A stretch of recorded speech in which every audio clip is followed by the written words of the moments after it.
Well, at some stage in your life, you want to write a book that in 300 pages captures all the notes of life that you know. And my first book was not like that, but this one is. That it's about love, politics, man-woman relations, relations between the generations, between different communities, and the shape of Indian democracy today. Told in two stories set in Bombay, which are very different from each other, and perhaps even the characters don't recognize each other in the book because they're so far apart in terms of scale and social hierarchy. But I want to write a big book about Bombay, all the Bombays I know, that would serve as a kind of metaphor for what is happening in India today.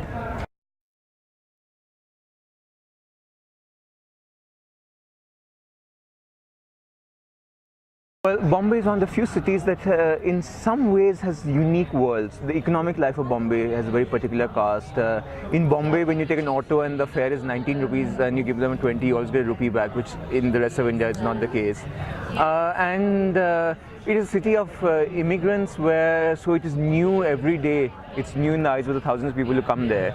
And it's a city, most of all, that I know and that I've loved, and it's the basis of all my writing. And in its spaces, high to low, Virar, where some of the scenes of the book are set, down to Churchgate, it's a whole world unto itself, and there's no end of stories there. Certain kinds of stories get privileged in Bombay, Bollywood, business.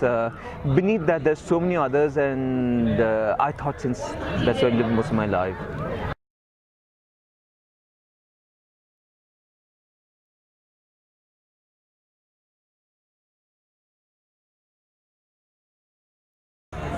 Well, when you write fiction, it doesn't mean that reality doesn't play a part. And this is one of the most important things about the country today. As Indians, and especially as young Indians, what are our debates?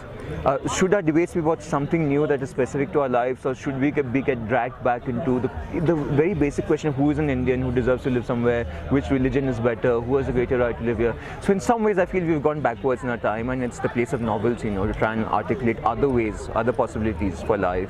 And seeing so many people on social media spending their entire lives trying to pull someone down, it seems to me, I feel particularly glad I work in a firm where you only speak once in 6 or 7 years, but when you do, everything has been carefully put together.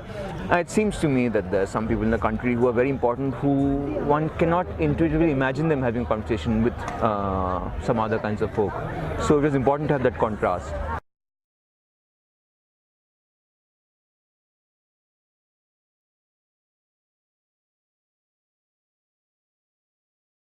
The medium through which human beings become human, language, is even deeper. It would be incredible if literature didn't get lost in translation. That would mean our language itself was very shallow. So this is not something that I think was as a problem. By the way, since we are in translation, amongst the best writers in literature are translators themselves. It seems to us that they reproduce somebody else's book, but to reproduce somebody's book in another language often requires so many new kinds of creation that I at least don't think many of they don't write stories themselves, but what they do with words in another language makes them as good writers as anybody I know.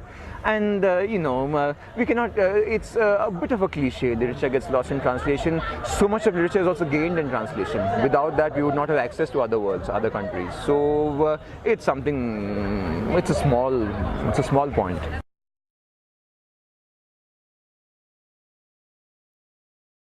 I have a mess of people who actually want to read a book in the future, and if you read a lot, then it turns out that you usually become a better writer. Okay. Thank you so much, sir. Nice to meet you too.